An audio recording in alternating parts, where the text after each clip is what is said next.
Hey, Kingdom Real Estate Investors, we got another special episode for you today. This is actually an interview I did with Jordan Raynor, who is a best-selling author of Called to Create and most recently something called Redeeming Your Time. And I just love Jordan to death. We always have an amazing time together. And he just has an incredible vision to serve Christians in the marketplace. And everything he does, from the books he writes to the content he puts out, is really geared towards that mission. And we get into some really amazing topics about how Jesus used his time and how Jesus multiplied his time here on earth and what that means for us as Christians in the marketplace. And so I think you're going to really enjoy this episode. Let me know what you think. Let's get into it. If we have not met, my name is Ellis, Hammond. I am the founder of Kingdom Real Estate Investors. I am a full-time real estate investor myself. 3 years ago, I was a full-time college pastor. Started getting into real estate because there was a real need and desire for us to figure out how to build wealth, create capital for the things that we were passionate about, and we also were just broke. And one of the things coming into this is like it was just there. Where were the Christians? Who were the people talking about wealth and building wealth and creating income and becoming financially free so that we could, better steward our time and better steward our resources? And so King I was just birthed out of honestly like a curiosity of who else is out there and what can we build together. But without further ado, we're going to talk more. I want to make sure we only got limited time with one of my favorite people literally on the planet today. When I was a young missionary, green in business, everyone was telling me like, what do you mean you're going into business? Like, you're supposed to serve God. You're supposed to be a missionary. Like, God has a calling on your life. You're supposed to be in ministry. I'm like, well, I want to be an entrepreneur. Like, I don't know how to balance this. Like, I do still want to serve God, but I feel like I'm an entrepreneur. Like, I want to build things. I want to create things. And I just didn't know, like, there wasn't a lot of good training. There wasn't a lot of good books. At least there are probably more now. I just didn't know them back then. And so one of the guys that I stumbled upon was Mr. Jordan Raynor. And one of his early books called Called to Create, one of my absolute, number one recommendation in terms of if you're trying to figure out how we reflect God and live for God in light of business in the marketplace, guys, look no further in Jordan Raynor. A guy that I've got to interview and become friends with over the last several years now. And so I am excited to talk about all that he's doing and for you to get a chance to really listen and hear from him and his heart. So without further ado, welcome, Jordan. Ellis, it's great to be with you, man. I always love hanging out together. Thanks, man. First thing that sticks out to everybody is the guy likes yellow books. So if you don't know that about him. Big fan of yellow. The only interesting though, and so if you're part of our mastermind, you're going to get some really cool books at our next event. If you're not part of our mastermind though, go look this guy up, Call to Create, Master of One. We're going to talk about another one of his books today that recently came out. But dude, what's this? Oh man, this is the book. This is my first children's book called The Creator in You. And you mentioned Called to Create, this book that I published almost 5 years ago now. And the core message of Called to Create is that before God told us that he is holy or loving or omnipotent, he tells us that he's a God who creates things. I would argue God's the first entrepreneur, right? And that has radical implications for how we think about the dignity of work that we do in business outside the four walls of the church. And when I was writing Called to Create, let's see, I published it in 2017. So we had just had my first kid a couple of years ago, just had my second. And as I was writing, I was like, man, at some point in time, I've got to put this into a tight little package for my kids to understand. Because I grew up for 30 years having no concept that my work as an entrepreneur mattered to God. And so by God's grace, the result of that seed God planted in my heart is that book you hold in your hands in 385 words, helping kids see that we worship a creative, working God who left creation largely unfinished on the sixth day. I think a lot of times when we preach about Genesis 1, we treat the sixth day of creation, however you want to interpret day, as the end of creation, when in fact, the sixth day was just the beginning. right? It's, as I say in the book, it's when God made us to look like him, to act and work and create with him, because while in 6 days, God created a lot. There are so many things that he simply did not, like bridges and baseballs, sandcastles and s'mores. God asked us to create and fill the planet with more. And when you really dig into the Hebrew text of Genesis 1:26 through 28, it's crystal clear that the first commission that God put on humankind was not just to procreate, not just to make a lot of babies, but to make culture, right? To take the garden and steward it into something much, much more for God's glory and the good of others. And that's the heart of this book. Man, I love a lot about this book. And just, if you guys, so go get this on Amazon. Like, this is where they'll get it, right? Is that the best place? Wherever you want. Amazon, yep. Yeah. Target, Walmart. So, Walmart. but listen to this, guys. I just love this. It says, think about this. Like, think about, you start to instill this in your kids of like what it means to create and be an entrepreneur. He says, so before his day off, God had one more to do. On the sixth day of creating, God chose to make you. And now you might think that our story is ending, but in fact, that is just the beginning. God made you to look like him, to act and work and create with him. And then 2 pages later, I love this line, man. I like for my little daughter, like helping her realize like her entrepreneurial, her ambition is of the Lord, because I think that gets squandered of like, so much. So to elevate that calling, you say, so grab a blank sheet of paper and create with your hands, or draw up some plans for a lemonade stand.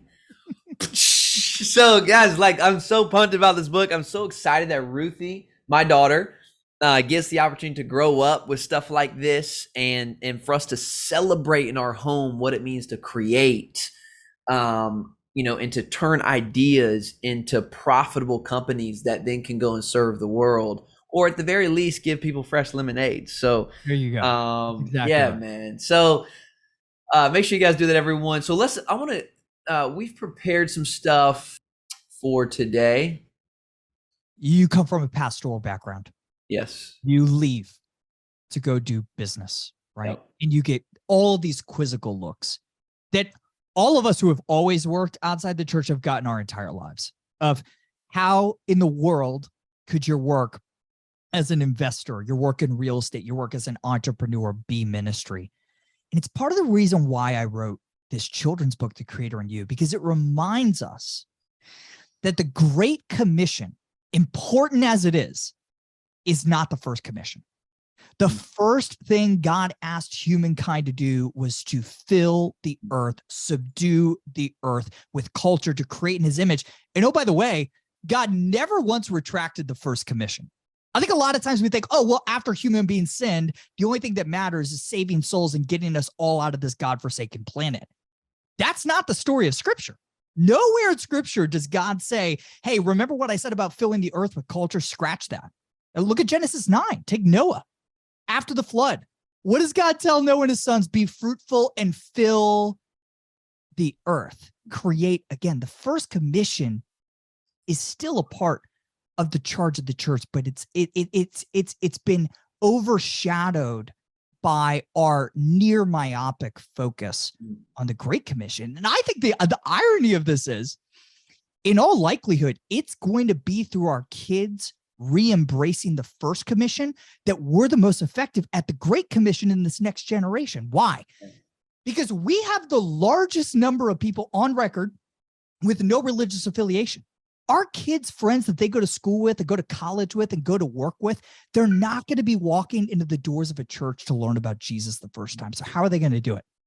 Through culture, through films made in the mainstream that show redemptive themes, through working alongside other believers in their places of work. That's how it's going to happen, right? But to see it, we got to start telling our kids really early on that, yes, God's called them to make disciples, but he's also called them to make culture and make more of the world. And it's by doing the latter that we're going to be the most successful at the former. Yeah, man. We started yesterday with saying it's time for Christians to really take a stand. I think and I talk to many Christians, and people ask, Ellis, can I come on your podcast? I'm like, well, do you love the Lord? And most of them will say, well, yes. I'm like, well, will you stand for the Lord? Like, will you be open about loving the Lord. And most of them will, and then people will be like, well, I'm not, a lot of my folks aren't Christians, and then, well, I don't want to say something and then upset people or not agree with people. And then, everyone's worried about getting canceled. And what we said yesterday, Jordan, is like, there's a minority of people in the world that want to stand for nothing, right? There's also a minority of the world that want to stand for everything. And I think that's what we think that is bigger than it is. It's loud. It's probably the loudest, but it's still a minority. I think there's still a majority of folks, Christian or not Christian, that want to see and respect people who stand for something. Yeah. And I think that's right. And because we know standing for nothing is a failing formula, and standing for everything will eventually show itself to be a disastrous formula, because it is so, as you and I love Tim Keller, you said his name earlier. I mean, he talks about this, right? Of like it's incongruent to stand for everything. It's impossible. It standing for everything is standing for nothing at the end of the day. If you follow that logical trail, right? So no, we need more Christ followers in every square inch of culture, standing up for the gospel. And I'm not saying that means make all the T's in your logos crosses. That's not what I'm talking about. In fact, I think that's counterproductive most times. What I'm talking about is looking at the core values of the kingdom of God, the core values of cultural excellence and love and justice and beauty, and deeply ingraining them through every aspect of the enterprise, so that we could spread the aroma of Christ, right? And then to absolutely 100%, we have to be the best. And then when we get there, to not shy away from Jesus. Like, you know what I'm saying? Like, why are you doing this? Because of the kingdom. I wanted to come here on earth, right? I mean, and so I think that's where I'm saying is, like, to your point, we got to be the best. We got to create. We got to cultivate. We have to inspire, and then not shy away, because now the cold world's looking at us. Hello, why do you think we're looking at you guys? Giving us that platform. Exactly. There's two ditches I see a lot of people fall into here. The first ditch is we feel like we always have to leverage our work to the instrumental end of proclaiming Jesus's name. And that if we don't, our good works are incomplete. I don't see any evidence for that in scripture, right? Jesus said, love your neighbor as yourself, period, full stop. Not love your neighbor as yourself so that you can win every opportunity you can to tell them about me. So that's the first ditch. Always thinking we have to leverage our work to the instrumental end of the Great Commission. The other ditch is never leveraging our work to the instrumental end of proclaiming Jesus' name. And I think that's the greater temptation, right? Of, we're just going to do excellent work and pray that people figure out on their own that it's because of Jesus that we do it. Yeah, there's that St. Francis Assisi quote that's total nonsense. It says, preach the gospel when necessary, use words. That's absurd. At some point, you have to use words to explicitly point people to the one true king of this world. So we got to find a way to stay in the middle of that road, stay out of those two gutters, embrace our work as intrinsically valuable to God, simply because it's what he made us to do in the beginning in the first commission, but also not fall in the other ditch of never giving a reason for the hope that's within us. Yeah, amazing. Guys, we haven't got started yet. Jordan and I are just catching up because we haven't talked in 8 months. Oh, man, seriously, if you guys don't know who this guy is, he's got a great podcast show. The podcast is Master of One, right, Jordan? We actually changed the name. It's the same podcast, same show, but we call it the Mere Christians Podcast, blatant steal from Lewis. Basically, the gist is we are talking about how the gospel shapes not the work of pastors or missionaries. That's not interesting. How does the gospel shape the work of mere Christians? Those of us working as real estate investors and entrepreneurs and baristas and stay-at-home parents. And so we have some incredible people on. Tony Dungy was just on. I'm interviewing Tim Keller later today to talk about how the gospel should shape the work of mere Christians. And we're having a lot of fun with the show. I love it, man. Hey, let me ask you real quick. Are you in your head? I mean, guys, I just love Jordan. I want him to create so much. Are you working on a world, a story? Like, you know what I'm saying? Tolkien, C.S. Lewis. Yeah. Do you have a story? Do you have a world in your head? All right. So I don't read any fiction. Narnia is the extent of my fiction, and Lewis's space trilogy. That's about it. I would love to do it. I would love to create a world because I think story can awaken our hearts to truths that nonfiction just can't really get at. I think stories are a more powerful vehicle. I'm not the guy to do it though. I'm praying that people will read my books, my nonfiction books, and then go create these other worlds and make great acts of fiction. I'm not the guy to do it. I don't know the first thing about fiction. Okay. I just wanted to ask. I really want to kind of go off this theme of time. You know, we are investors. We talk about creating capital, and we also talk a lot about, we don't talk about enough about time and creating time. And so that's kind of the theme and the way I want to go down. I want to start with this, man, because I love when we talk about this idea together of goal setting and creation of goals and thinking about epic goals. And so I've always enjoyed how you've made the case of why Christians should set epic goals. And so my question is, well, one, like, why is that important? And you consistently bring that up. And then how do we set epic goals? Like, kind of walk us through that. If you're sitting there mentoring a group of kingdom-minded entrepreneurs and, you know, who probably have their whole life been told to think small, what do you say to them? Yeah. Let's start with the why and then bring me back to the how here in a second, Ellis. So I wrote a book last year called Redeeming Your Time, where I outlined 5 reasons why Christ followers ought to be marked by the biggest goals on the planet. Let me give you just 3 of them, the 3 that are most significant to me. Okay. Number 1, in my experience, big goals are actually easier to achieve than small goals, right? Everybody sets small, average size goals. So the paradox is that as the size of your goal increases, the level of competition actually decreases. I saw this firsthand when I was in college. I was a public relations student at Florida State University, the Florida State University. And as a part of our program, we had to do an internship, right? Small program, 40 kids in this program. And guess what? My 39 colleagues in that program all competed over the same 5 internships available at local, PR agencies in Tallahassee. I was bold enough, some might say arrogant enough, to say, screw that. I'm going to go get an internship at the White House. And by God's grace alone, I had no business getting an internship at the White House, but by God's grace alone, I did. And when I showed up, I thought, man, these fellow interns are going to be so much more impressive than my colleagues at Florida State, so much smarter. And they were none of those things. In fact, the opposite was true in a lot of cases.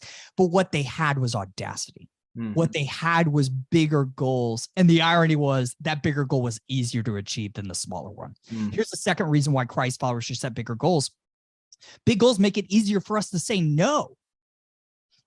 Anytime an executive, an entrepreneur comes to me and says, Jordan, I can't stop saying yes to things. I have such a hard time saying no. I think that's all of us. My first question is, what is the big, hairy, wildly inspiring, audacious goal that you're setting for your work? And 9 times out of 10, they don't have one. Because if you don't have that, if you don't have a burning yes, something that is so big, so inspiring that you simply have to say no, you simply want to say no to everything else, you are inevitably going to get sucked into the thick of thin things. Mm-hmm. Here's the last reason, and this one's unique for Christ followers. So good, man. It's impossible for us to fail ultimately, right? Secular people know this. Larry Page talks about this at Google. He said, this is the thing people don't get about 10x thinking. If you set a goal that's 10x bigger than the one you have today, even if you fail, you're going to make significantly more progress than if you had stuck with your average size goal. And for Christ followers, we know that even if we strike out entirely, we make no progress towards that big goal, which isn't going to happen. At the end of the day, we still have Christ who saved us when we were his enemy. And if that's true, we know there's no way we can lose our salvation. There's no way we can lose our communion with the Lord because he doesn't need us to be productive. He wants us to, and we want to as a response of worship, but he doesn't need me to do anything in my businesses. As he says in Job 42, God says in Job 42, his purposes will never, ever be thwarted. And that should allow us to take the biggest swings on the planet. So I love that, man. You can't lose, right? Like you're going to be so much farther anyways. And we're partnering with God. What I think what's challenging about that though, and even if moment of confession, I am a big goal setter. Yet Jordan and I'm a hard worker, so I set big goals. And yet though it feels like a significant amount of the time, I feel anxious as I'm pursuing those goals. I'm stressed. So I'm like, I'm a big thinker. I want to go do great things. I understand that ultimately I can't lose. Yet in the midst of it, like there's anxiety and there's stress and there's pressure. And I feel like I'm working out of my own strength. And so how do you reconcile this big goal? Let's go accomplish something great. And yet not like the world that just produces anxiety and stress, and you're overcome by fear and worry, right? Oh man, such a good question. So a few thoughts. Number one, some level of stress and anxiety is inevitable in a post-fall world. Until Jesus returns and fully consummates his kingdom, there's always going to be some level of stress and anxiety. But Ellis, you're right. As Christ followers, we should be set apart by our non-anxious presence, our non-anxious, non-frantic, non-hurried pursuit of those big, hairy, audacious goals. So I would say this: if your goals are so big to where it's causing you to be a poor reflection of Christ, your goal actually might be too big, right? We are called to be faithful representatives of our King. And so if the goal is the source of that anxiety and stress, it's actually probably time to take that goal down a notch, right? Which is a rare problem, but it is a problem. Here's what else I would say. Even if you don't think the goal's the problem itself, right? You're like, no, that's not it. The goal's fine. It's me. Man, I think it is really an issue. And this was me in a different season of my career. It's an issue of not taking the time to preach the gospel to myself on a regular basis through time in the Word. But I think maybe equally importantly, if I can say that, through rest. Because to rest, whether it's weekly Sabbath or fighting to get an 8-hour sleep opportunity every night or taking breaks throughout my day, rest is an act of faith for Christ followers. When I take a day off a week, that's a big deal. I know other entrepreneurs that I'm competing against aren't doing that. It is an act of faith. It's an act of trust. And it's a way of reminding myself that God's way is better. It's a way of reminding myself that I have intrinsic value as a child of God that's irrespective of my productivity. And I honestly think that practice, specifically Sabbath and also getting great sleep for the last six-ish years, has been a big key to me being able to chase over insanely big goals in a non-anxious, hopefully more Christ-like way. You're a sleep hacker? Like, do you have like a cool bed or like a Oura ring or anything like that? No, it's so funny. So there's a whole chapter in my book, Redeeming Your Time, about embracing productive rest, right? And I tell the story in here. I talk about how my wife and I, with young kids, get 8 hours of sleep a night, roughly. And I mentioned it there was this article a friend sent me for the Wall Street Journal while I was writing this chapter about all these creative sleep hacks, rings, coolant stuff. There was like a $1,500 Louis Vuitton sleep mask. I'm like, this is absurd. Talk to any sleep specialist. In fact, I had one on my podcast a while back. His name's Dr. Benjamin Long. He said, here's the deal. You want to get better sleep? I'll give you the simplest hack in the world. Set a consistent bedtime. Yeah, that's good. Almost all of us have a consistent time that we're awake in the morning. So this is real simple math. If you want to get 8 hours of sleep and your wake up time is consistent, your bedtime's got to be consistent. But that's not the case for so many people. This was me for a long time. I'd be like, I go to bed, between 9 and 11, depending on what's on TV. That's asinine. If you're truly committed to getting 8 hours of sleep, not 6, not 7, all the science says it's 8, right? You got to set a consistent bedtime. It's free. It's easy to do. It's insanely hard to execute, right? And there's a lot of work to do it, but it's actually quite a simple solution that is the solution for most people. That's good, man. That's good. I still think that Oura ring out there is pretty cool, though. I've been kind of looking at it, man. It's pretty dope. My friend Mark Batterson and I did a podcast together called Redeem the Day on our kind of complimentary time management books. And there's like a 3-minute rant of Mark just talking about his Aura ring. Really? He's a huge fan. Affiliate link below. Yeah. We might, Kingdom Royale might have its own affiliate link here in the next little bit. So I want to talk about one more person and then open it up to our community who might have some questions. So guys, if you're on Zoom, you're part of our mastermind, I want to give you a chance to meet Jordan and ask some questions as well. I've had the chance to interview him several times. But the one thing I also always really enjoy talking to you about and love your continuous growth and learning of Jesus himself. Like, what have you learned late? Like, maybe it was the last time we chatted, but as you look and study and understand the person of Jesus, he had the mind, like he has the mind of God. He had the Spirit, the Holy Spirit, connection with the Holy Spirit, unlike anyone else. He knew the Father intimately. Like, how does he think about time? How does he see time that can help us? We always hear like time is a limited resource. And in some ways I agree. In some ways I'm like, kind of use it as an excuse. Like, well, how do you think Jesus views and sees time, and how does that help us as entrepreneurs? Yeah. So this is the crux of Redeeming Your Time. I had read, before writing this book, I've always been a time management productivity nerd. I've read all of the books in the category, all of the perennial bestsellers. And one day it dawned on me that I had never read a book that accounted for how the author of time managed his time when he came to earth in the person of Jesus Christ. As Christians, we believe that Jesus was 100% God and 100% man, which means that he had to steward the exact same 24-hour day that you and I steward today. And we don't have to wonder how he manages time. There are 4 biographies on the life of Christ: Matthew, Mark, Luke, and John. Now, we don't think about the Gospels as biographies. We think of them exclusively as sources of theology and ethics, but they're also biographies of how the most productive person who ever walked the earth lived. And so that's kind of how I wrote Redeeming Your Time. I said, all right, let's look at the gospel biographies. How does Jesus think about stewarding a 24-hour day? And I think you see 7 principles through which he stewarded his time. I'll run through them very, very quickly. Number 1, Jesus started with the Word. He started with time with the Father and prioritized that over everything else. Number 2, Jesus commanded that our yes be yes, that we fulfill every commitment we make, big and small. We can assume that he did the same thing. Number 3, Jesus, and this may be the most obvious thing in the gospel biographies, Jesus was great at dissenting from the kingdom of noise.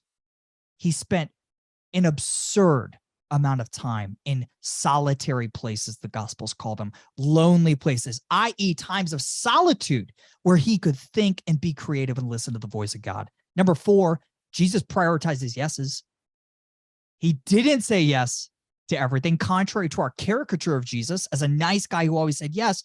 Jesus said no a few times in the Gospels. He said yes sacrificially, but he also said no. Principle 5, Jesus accepted his unipresence. For 33 years, Jesus traded his godly omnipresence, the ability to be everywhere at the same time, for the human unipresence you and I experience today. He was fully focused a lot of the times in the Gospels. Principle number 6, Jesus embraced productive rest, offering restorative breaks to his disciples throughout their workdays. Jesus fought for sleep. Jesus observed the Sabbath. And then finally, principle number 7, which I borrowed from my friend John Mark Comer, Jesus eliminated all hurry. He was crazy busy, right? Crazy productive. One time, his parent, it says in the Gospels, his family grabbed him because he was, quote, out of his mind, end quote, busy. But Jesus was never so busy that you see him frantic or anxious like you and I, Ellis, can struggle with, or snapping at other people in his life. And I think that's the line between busy and hurry. Remember, I told you, I still have not yet read that book, only because I just don't like the title. I know a lot of people don't. And so I think several folks in our mastermind are reading it. They're probably going to try and convince me to read it with them, so I probably will. But I remember us talking about that. But I think what's become more clear to me, though, since our last conversation, part of it is I probably live my life in a hurry, and there's probably some conviction I don't want to feel yet. So, but I do think what I've appreciated, and I heard Tim Tebow say this last weekend when he was speaking, is and I see this in the life of Christ. He might have not been in a hurry, but he was living his life with urgency because Yes. he knew his calling was not about him, it was about other people. When your Yes. calling is about other people, you live on their time frame, not your own time frame. Yes. You don't 100%. know what their time frame is, and so you better live life with urgency. And so I do think that's a big difference. And it doesn't mean we just sit back and don't do anything. It's that we live our life with urgency and focus. And because when we're focused and we know our calling and our purpose, to your point, we don't have to go speak at that conference over there. We don't have to go Yes. join that group. And it's like, and that honestly, this even this year, I'm like, realize there's so many things I've said no to because I'm like, it just doesn't serve me right now. Would it be cool? Yeah.